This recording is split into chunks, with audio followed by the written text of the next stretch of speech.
This morning, the COVID milestone. 3 years since the start of the pandemic. 3 years of deaths, sickness, and hospitals pushed to the limit. 3 years of mask mandates and shutdowns becoming a political flashpoint. This morning, we are exploring what's changed and how the pandemic altered Columbus and Ohio. We'll also take a look toward the future and the possibility that history will repeat itself. It's more than likely that we're going to have another epidemic that could become a pandemic. The research underway right now and the pandemic restrictions that will remove the power from health leaders of the future now on Face the State.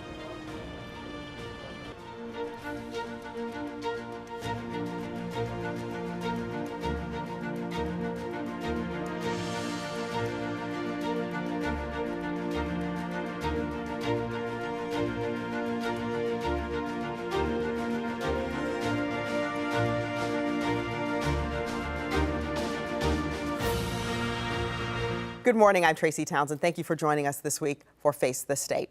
We are marking the 3rd anniversary of the COVID-19 pandemic.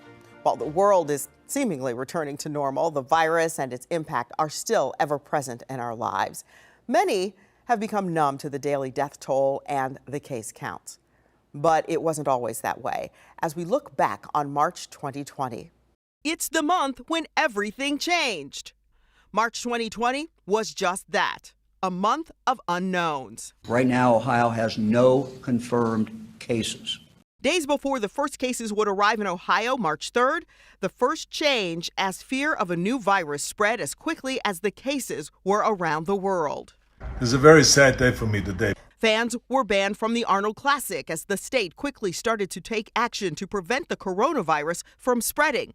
But it was too late. Doctors have been saying this for a while now. It was only a matter of time. Kentucky, Indiana, Pennsylvania, they've all had cases, and now it's here. That first case would be discovered in a matter of days. The governor issued a state of emergency. This is a 3-week period of time, but quite candidly, we don't really know if 3 weeks is all it's going to be. Mass gatherings were prohibited. Schools were closed. Ohio and the country started to shut down. Difficult decisions, but we have to get through this. We have to do everything we can to keep everybody alive. In the 35 months since March of 2020, 41,000 Ohioans became victims of COVID, the majority of people dying in the first 2 years of the pandemic. The latest numbers from the health department show how widespread the virus has become. 3.4 million, or a third of all Ohioans, have tested positive for COVID, though it's unknown how many more may have tested positive at home and not reported it. The virus has reshaped business, education, and this morning, a look how the pandemic reshaped health. I sat down with Columbus Public Health Commissioner Dr. Mashika Roberts to talk about how it changed healthcare access.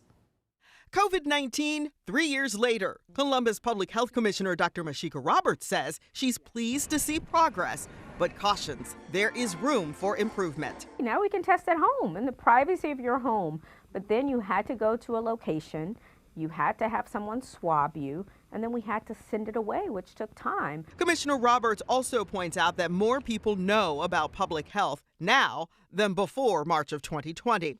At that time, she and former Ohio Department of Health Director Dr. Amy Acton were at the epicenter of a public health crisis, a looming pandemic, and the mass gathering of thousands for the Arnold Sports Festival. I woke up that Monday morning right before the Arnold was supposed to start, and I just had a gut feeling that this was not the right thing to do for our community. There were no vaccines at the time, no means of mass testing, and Dr. Roberts urged city and state leaders to cancel the sports festival. Continuing it as planned simply was an unacceptable risk. Do you have regrets about that?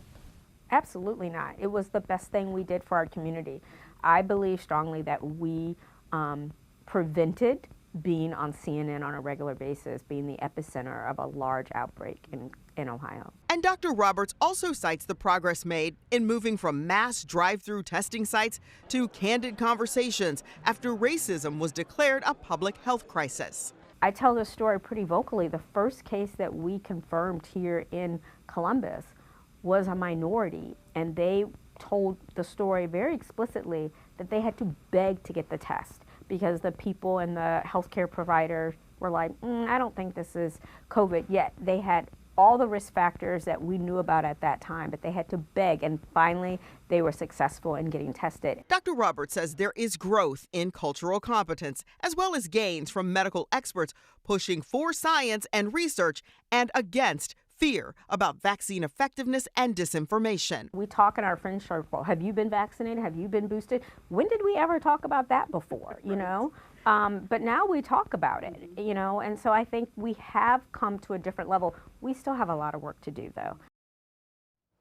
Coronavirus, novel coronavirus, COVID. What's in a name?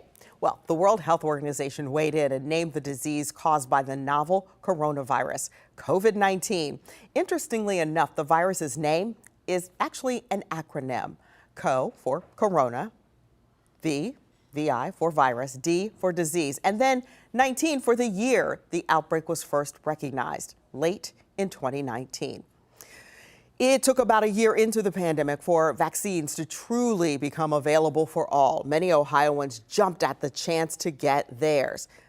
Some 65% of people at least started the vaccination process. But when you look at those who have had boosters, those numbers quickly diminish. About half of the people have the first booster. For that second booster, it's half of that number. Just 1.7 million people have the second booster out of the more than 6 million Ohioans vaccinated.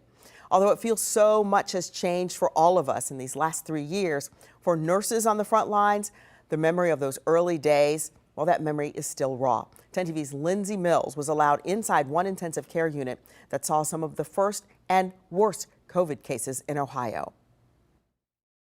We were all just like, oh my gosh, I cannot believe this is happening. Registered nurse Amy Peach was working in the medical intensive care unit at OSU Wexner Medical Center when she learned the news. It was March 9th, 2020. We were the first unit to take care of COVID patients. She says in the months that followed, there were moments that were stressful and intense. There was a couple weeks where I had like a death every shift. She had never dealt with so much death. This was where you'd have your whole section. There would be like 3 or 4 in a shift. You come back the next day and, you know, the different people are there. And in many cases, she was the only person with a patient as they passed away, holding an iPad for family to virtually say goodbye. But things out of her control made matters even worse. If the iPad wasn't working fast enough or quickly, you just felt like it was your fault. And at times, she personally knew her patients. When it's a good friend's like mother, it seems a little bit different. The weight of what Amy experienced was unfortunately shared by so many others. Tell me about that moment when that picture was taken. So that was a moment where it was all hands on deck. Abby Evans is a nurse administrator at 2 Ohio Health Hospitals. In her role, she oversees her team, but at times, COVID changed that. I had to garb up. I had to help transport a patient. I shared those feelings of the unknown, of the fear. I just really had to, in the moment, do what I was called to do as a nurse and just trust that everything would be okay. Their stories are ones of perseverance and proving they can overcome anything. We are better nurses by what we saw and by what we cared for, and it has helped advance the practice of nursing. And it united nursing teams closer than they were before. You're in it with so many people, your coworkers, so you just don't feel like alone. Still to come this morning, the changes we are all living through, how COVID impacts restaurants, mom and pop businesses, and has downtown Columbus truly healed? Plus, we'll talk about closing the learning gap in the classroom. National report card came out last fall that showed the largest decline in math and reading scores for our students in 30 years. Why one Central Ohio school is using mirrors to help students learn to read. And what about when the next pandemic hits? How medical experts are preparing and why Ohio's ability to respond will be limited.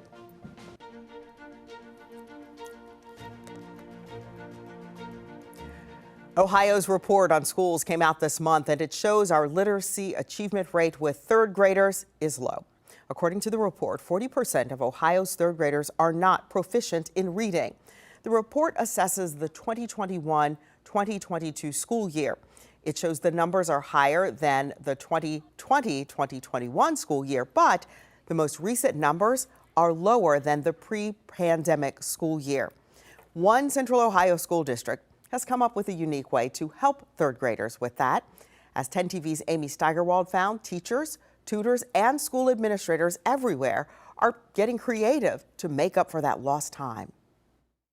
Both Sylvan Learning Centers here in Central Ohio have been packed since March of 2020. Center Director Mary Ellen Ozanich says they've seen a huge increase in parents reaching out for help, especially as students continue catching up from lost learning time. The learning gap is a real thing. The national report card came out last fall that showed the largest decline in math and reading scores for our students in 30 years. That decline matches what curriculum directors at Columbus City Schools are seeing, with test scores hitting an all-time low and teachers now tasked with bringing them back up. Columbus City Schools has seen the impact of that, and again, it was significant. So we saw this real dip in our scores, and I'm pleased to say that at the end of last year, we saw an uptick. Educators also feel the challenge surrounding students who, for lack of better words, disappeared during the pandemic. Measuring if students were ready for the real world was more difficult. In fact, the Ohio Department of Education stopped tracking graduating high schoolers on being, quote, prepared for success in the 2021-2022 school year. People moved a lot during the pandemic. They didn't necessarily notify their school that they did. I think, too, we saw among our older students in particular, they started to work. In Columbus, teachers at Trevitt Elementary have seen students, particularly in second and third grade, struggle when it comes to sounding out words. Many of them learn to read on Zoom or in the classroom with masks on. So some of the things that we noticed that were challenges were in reading, in phonics. The masks were covering their faces. And so now we put in some special features. Students use mirrors so they can see themselves pronouncing words in class and match the way their teacher does it. While educators overwhelmingly agree having students in the classroom is best, remote learning did force districts to take advantage of technology and the funding for it. We've come much further along with technology and students having access to technology that we've never had before. Finishing out this school year, Ohio districts are preparing for the State Department of Education to release overall grade ratings for schools once again come this fall. Amy Steigerwald, 10 TV News. Businesses are also changing their business models. The new norm for companies 3 years later is supply chain disruptions.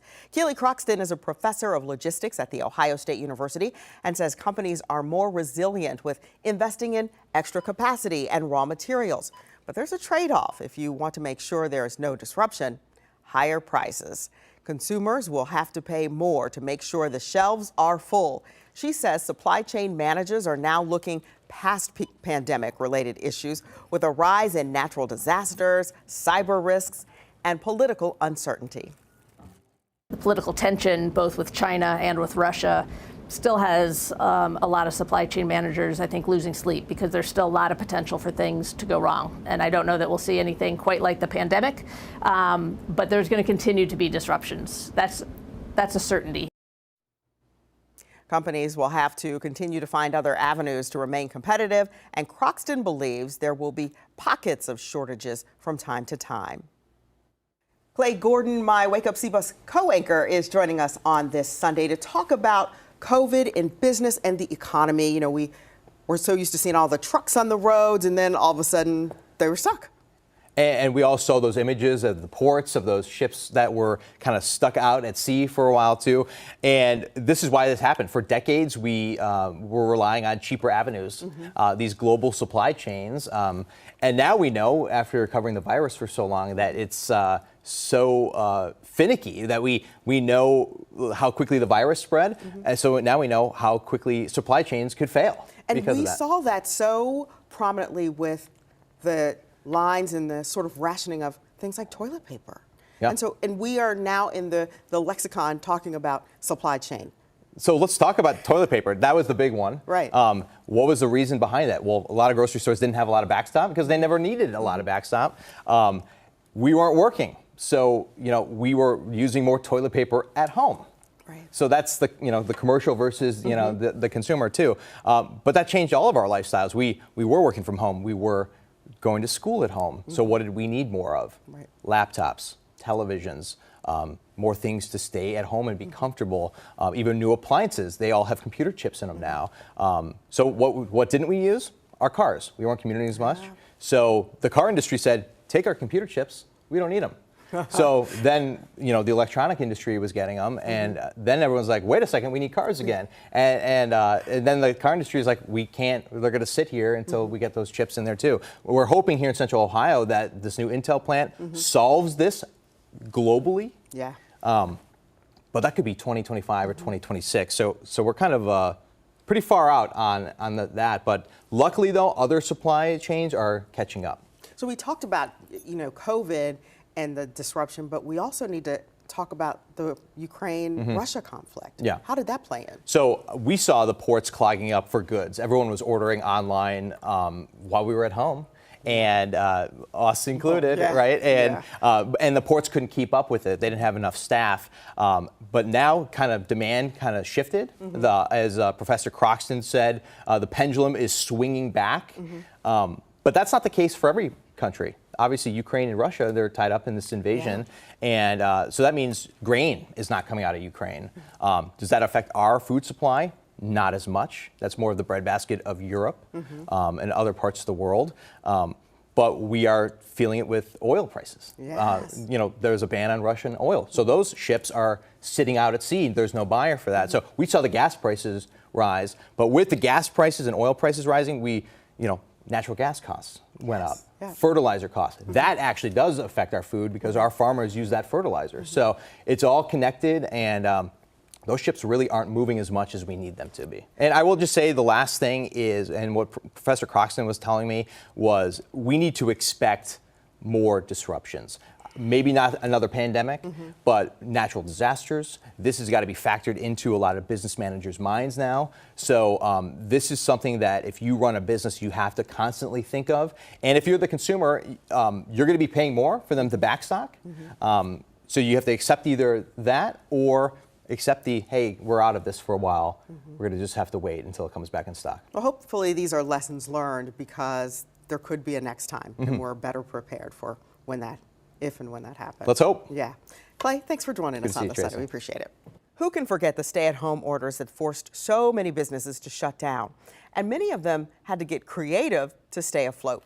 10 TV News reporter Kevin Landers takes a look at some of the lingering effects many businesses are still feeling today, 3 years later. The pandemic proved costly for those in the restaurant business as customers stayed away from indoor dining and many in the food industry were forced to close. I've been in retail business in this community for over 50 years, and with COVID and what we've all had to experience over the last 3 years has probably been the biggest challenge of my life.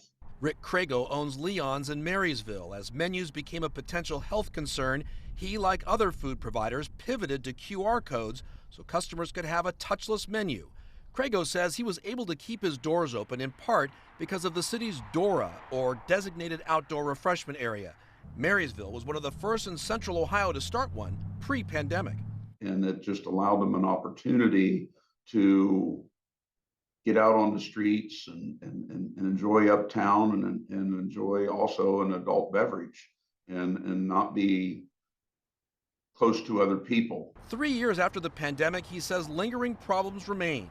Supply chain issues, he says, have raised food prices. And as a result, he, like other restaurant owners, have had to raise their menu prices. If we're going to continue to see these slight increases come through on a weekly basis, we're going to have to take another hit and increase menu prices again. If the pandemic taught restaurants anything, it was the need to adapt quickly to changing customer demands.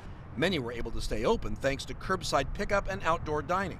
That is here to stay, and those numbers are about 3 times higher than they were pre-pandemic. But the industry continues to struggle to find workers.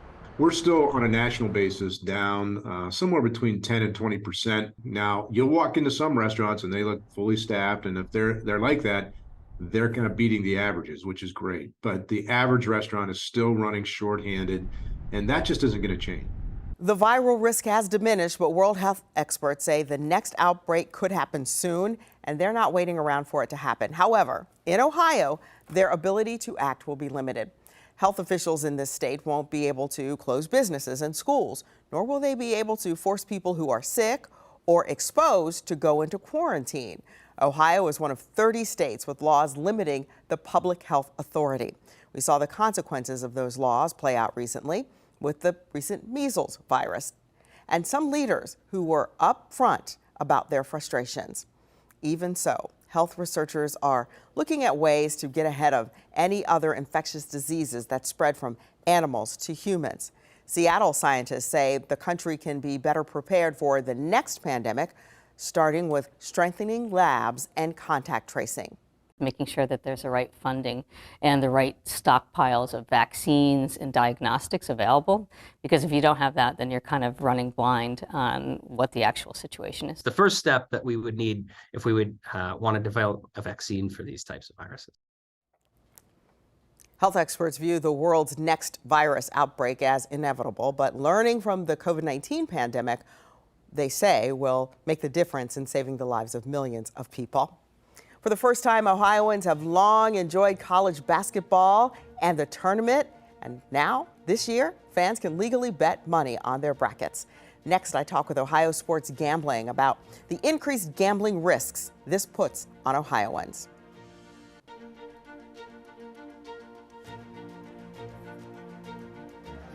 March Madness returned to 10 TV on Thursday. The first games of the tournament have been really exciting as they played out in arenas and field houses across the country and here in Columbus. Ohioans have long enjoyed college basketball and the tournament. And this year, fans can legally bet money on their brackets. Legalized sports betting is going over in a big way here in Ohio. As anticipated, calls to the gambling hotline rose with the legalization of sports betting. In January of 2023, the Problem Gambling Network of Ohio received nearly 1,500 calls into the helpline compared to just over 500 in January of last year.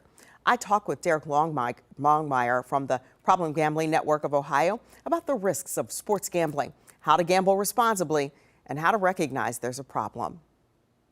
The first sign is just preoccupation. Do they seem to be really caught up in gambling? Do they have unexplained financial problems? So really just being that good listener and making sure that you have a good sense of what's going on. And along those lines, I saw that you have sort of a quiz to kind of monitor your own behavior. Yeah, we have a 10-question quiz, so super easy, multiple choice, takes just a couple minutes to fill out, and based on the responses of that quiz, then it will tell you kind of where your risk level is, as well as additional resources to follow. So if you're in that no risk, low risk range, then they'll say keep doing what you're doing, set those times and limits. If you're more on that high risk side, then there's some additional resources for support. And let's talk about those resources. You can find more information about problem sports gambling and how to help someone you love online at pausebeforeyouplay.org, or you can in fact call the Ohio Problem Gambling Helpline. It's a toll-free number, 1-800-589-9966. We do thank you for joining us here on Face the State today, and we wish you a great week. Take care.